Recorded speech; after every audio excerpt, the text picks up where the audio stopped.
Friends, good evening. How are you? I hope you are doing good. Today, Prelims Strategy 2026 notification వచ్చేస్తుంది. ఇంకా 14 days ఉన్నాయి. 14 to 20 days. 14 జనవరి 26 లో notification పడుతుంది అనమాట. అంటే అటుగా ఇటుగా 1 or 2 డేస్. ప్రెసెంట్ అయితే టెంటేటివ్ అనమాట. Date of receipt of application ఎప్పుడు లాస్ట్ డేట్ అనేది 3/2/26 అంటే February 3 కల్లా నోటిఫికేషన్ లాస్ట్ డేట్ అనమాట. డేట్ ఆఫ్ ఎగ్జామ్ వచ్చేసి 24 మే అనమాట. అంటే మనకి ఇంక ఎన్ని రోజులు ఉన్నాయి? ఈ రోజు నుంచి చూసుకుంటే 143 డేస్ మాత్రమే ఉన్నాయి. మన చేతిలో 143 డేస్ ఉన్నాయి. వీటిని ఎలా మనం ఉపయోగించుకోవాలి, టైం మేనేజ్మెంట్ ఎలా చేయాలి అనేది ఈరోజు చెప్తాను. మీకు ఈ వీడియో కనుక నచ్చితే మాత్రం ఇంకా ఏమైనా డౌట్స్ ఉంటే కామెంట్ రూపంలో తెలియజేయండి. ఓకేనా? టైం మేనేజ్మెంట్ మనకున్న 24 గంటలలో మీరు ప్రిపేర్ అవ్వాలనుకుంటే 12 to 14 అవర్స్ అయితే స్టిక్ గా బైండ్ అయ్యారు అనుకోండి 140 డేస్ లో మీకు చాలా యూస్ఫుల్ గా ఉంటది. అండ్ ఆల్సో రిమైనింగ్ టైమ్ లో ఏం చేస్తారు, 6 to 7 అవర్స్ అయితే మాత్రం మంచిగా నిద్ర చేయండి. రిమైనింగ్ టైం ని వ్యాయామం, మెడిటేషన్ ఇట్లా మీరు టైం మేనేజ్మెంట్ చేసుకుంటే మీకు చాలా బాగా ఈ టైం ఉపయోగపడుతుందని అనుకుంటున్నాను. మీరు ఈ టైంని ఈ సిలబస్ ఈ టైం టేబుల్ అనేది మీకు అనుగుణంగా అడ్జస్ట్ చేసుకోండి. నేను ఒక టైం టేబుల్ ఇస్తున్నాను, దానికి అనుగుణంగా మీకు ఎలాగైతే అనుగుణంగా ఉండదో అలాగే మీరు అడ్జస్ట్ చేసుకోవాలన్నమాట. ఓకేనా? ఈ 12 అవర్స్ 14 అవర్స్ ఒక 14 అవర్స్ మీరు ప్రిపేర్ అయ్యారు అనుకోండి, ఏం చెయ్యాలి? ఒక 2 అవర్స్ మాత్రం ఎథిక్స్ ని ఆప్షన్ మాత్రం విడిచిపెట్టకండి. ఎందుకంటే ఎగ్జామ్ అయిపోయిన తర్వాత జస్ట్ 100 to 120 డేస్ ఉంటుంది కాబట్టి మళ్ళా మీరు అటు వదిలేశారంటే మీకు రివైజ్ లాగా ఉండదు. కాబట్టి వీటిలో ఒక 2 అవర్స్ ప్రిపేర్ అవుతుంది మీకు చాలా హెల్ప్ఫుల్ గా ఉంటుంది. ఎందుకంటే 750 మార్క్స్ అనమాట మీకు కలిసి వస్తుంది. మెయిన్స్ ఒకరు మీకు ప్రిలిమ్స్ క్వాలిఫై అయ్యారు అప్పుడు ఈ 750 మార్క్స్ అనేది ఫ్లో అనేది మిస్ అవ్వదు అనమాట. ఉంది కాబట్టి తప్పనిసరిగా ఆప్షనల్ ఎథిక్స్ మాత్రం ప్రిపేర్ అవ్వండి. అండ్ 4 to 5 అవర్స్ మాత్రం రివిజన్ మాత్రం పెట్టుకోండి. వీలైతే 5 అవర్స్ రివిజన్ చేయండి. ఎందుకంటే ఇప్పుడు వరకు ఆల్రెడీ మీరు ప్రిపేర్ ఉన్నారు కాబట్టి వాటిని మీరు అవే రివైజ్ చేయండి. దానివల్ల మీకు ఇంకా బాగా ఇది అవుతుంది. ఓన్లీ ప్రిలిమ్స్ కే 140 రోజులు మాత్రం పెట్టుకోండి. కొత్తగా ఇంకా దేనికి పెట్టకండి, కొత్తగా దేనికి వెళ్ళకండి. ఎందుకంటే రిమైనింగ్ 1 to 2 అవర్స్ అనేది న్యూస్ పేపర్స్, మ్యాగజైన్స్ కి టైం పెట్టుకోండి. రిమైనింగ్ టైంలో ఏం చేస్తారంటే రోజు ఒక పేపర్ వచ్చేసి మీరు మార్క్ టెస్ట్లు రోజుకు ఒకటి రాయండి, లేదంటే డే బై డే రాసుకోండి, లేదా 3 days ఒకసారి రాసినా సరే మీరు ఆల్మోస్ట్ 40 to 50 మార్క్ టెస్ట్లు అయితే కవర్ చేయగలుగుతారు.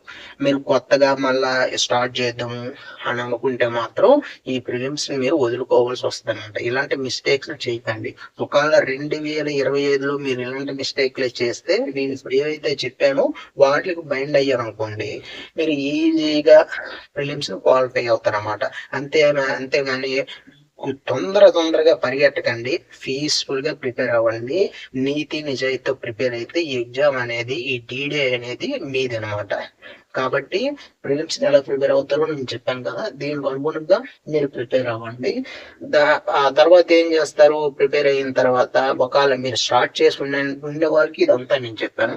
ఒకవేళ 2026 లోనే మీరు ప్రిపరేషన్ స్టార్ట్ చేస్తున్నారు, మేము డిగ్రీ ఫైనల్ ఇయర్ లో ఉన్నాము, వాళ్ళకి ఏంటి అంటే ఏం చెయ్యాలి? వాళ్ళైతే మాత్రం వీటిని మాత్రం ఫాలో అవ్వకండి. వాళ్ళు ఏం చెయ్యాలంటే డిగ్రీ ఎగ్జామ్స్ ఉంటుంది కదా, ఫైనల్ ఇయర్ ఎగ్జామ్స్, వాటితో పాటు ఎన్సీఆర్టీ బుక్స్ ప్రిపేర్ అవ్వాలి. ఎన్సీఆర్టీ బుక్స్ ని, న్యూస్ పేపర్స్ వీలైతే ఉన్న టైంలో ఒక 5 అవర్స్ 4 అవర్స్ ఉంటే వాటిని ప్రిపేర్ అవుతూ లాస్ట్ మీకు ఒక 40 డేస్ ఉంటాయి కదా, వాటిల్లో న్యూస్ పేపర్స్ అని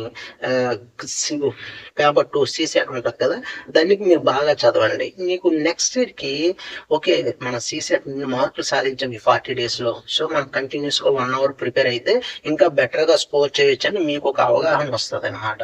దాంతో పాటు గుర్తుపెట్టుకోండి, 26 లో కొత్తగా స్టార్ట్ చేసే వాళ్ళకి ఇది ఈజీ. పీజీ సెట్లు కూడా రాయండి. మీరు ఆప్షనల్ ఏదైతే తీసుకోవాలనుకుంటారో అదే ఆప్షన్‌తో పీజీ సెట్ రాయండి. మీకు చాలా ఉపయోగపడుతది. యూపీఎస్సీ వాళ్ళకి మాత్రం నేను పదే పదే చెప్తాను. ఇది చాలా ఇంపార్టెంట్. ఎవరైతే రాయాలనుకుంటారో వాళ్ళు మాత్రం ఆప్షనల్‌ని డిగ్రీలోను మాత్రమే చూజ్ చేసుకోండి. పీజీ కూడా అదే ఆప్షనల్ తీసుకొని అదే దానికి స్టిక్ అయ్యి, బైండ్ అయ్యి దాన్ని ముందుకు తీసుకెళ్తే మీకు మంచి స్కోరింగ్ సబ్జెక్టు. మీరు ఇది పీజీలో ఒక ఆప్షన్ తీసుకొని మళ్ళీ యూపీఎస్‌లో ఒక ఆప్షన్ తీసుకొని మేము కన్‌ఫ్యూజ్ అయిపోయాం. మళ్ళా 2 సంవత్సరాల తర్వాత దాన్ని ఉంటే బాగుంటది. ఇలా ఏంటి ఏం కన్‌ఫ్యూజ్ అవ్వకుండా చాలా నీట్‌గా మంచిగా ఆలోచించి మంచి ఆప్షన్‌లు అనేది మీకు మీ డిగ్రీకి ఏదైతే మీకు ఏదైతే నప్పుతుందో దాన్ని తీసుకొని ముందుకు వెళ్తామండి. దానివల్ల పీజీ సెట్ కూడా ప్రిపేర్ అవ్వడం వల్ల ఏమవుతది, నెక్స్ట్ 3 ఇయర్స్ పీజీ అవుతుంటది. నెక్స్ట్ ఆ 3 ఇయర్స్‌కి మీకు ఆప్షన్‌లు కవర్ అవుతుంటాయి. ఇవన్నీ కవర్ అవ్వడం వల్ల మీకు బెటర్‌గా ఉంటదనమాట. అందుకే 2026లో మాత్రము మీరేం చెయ్యాలి, 2025లో చేసే తప్పులు మాత్రం చేయకండి. ఒకసారి మీకు మీరు ఆత్మ పరిశీలన చేసుకోండి. ఏవైనా తప్పులు చేస్తుంటే. మనము నిజంగా లక్ష్యాలకు అనుగుణంగా స్థిరంగా ముందుకెళ్తామో లేదో అనుకుని ఒకసారి రివైజ్ చేయండి. అండ్ ఆరోగ్యం మీద శ్రద్ధ పెట్టండి. కంపల్సరీగా 6-7 అవర్స్ అయితే పడుకోండి. ఓకేనా? అండ్ మీకు ఏదైతే జన్మనిచ్చారో పేరెంట్స్‌కి, మీకు ఎవరైతే హెల్ప్ చేస్తున్నారో శ్రేయోభిలాషులకి, ఫ్రెండ్స్‌కి మాత్రం కృతజ్ఞతగా ఉండండి. అండ్ దేవుడికి కృతజ్ఞతగా ఉంటూ అప్పుడప్పుడు టెంపుల్స్‌ని కూడా విజిట్ చేయండి. మీకు మైండ్ ప్రశాంతంగా ఉంటది. మీరు మంచిగా రాయగలుగుతారు. ఓకేనా? Thank you friends watching my videos. Please subscribe, like and share. Okay. Thank you.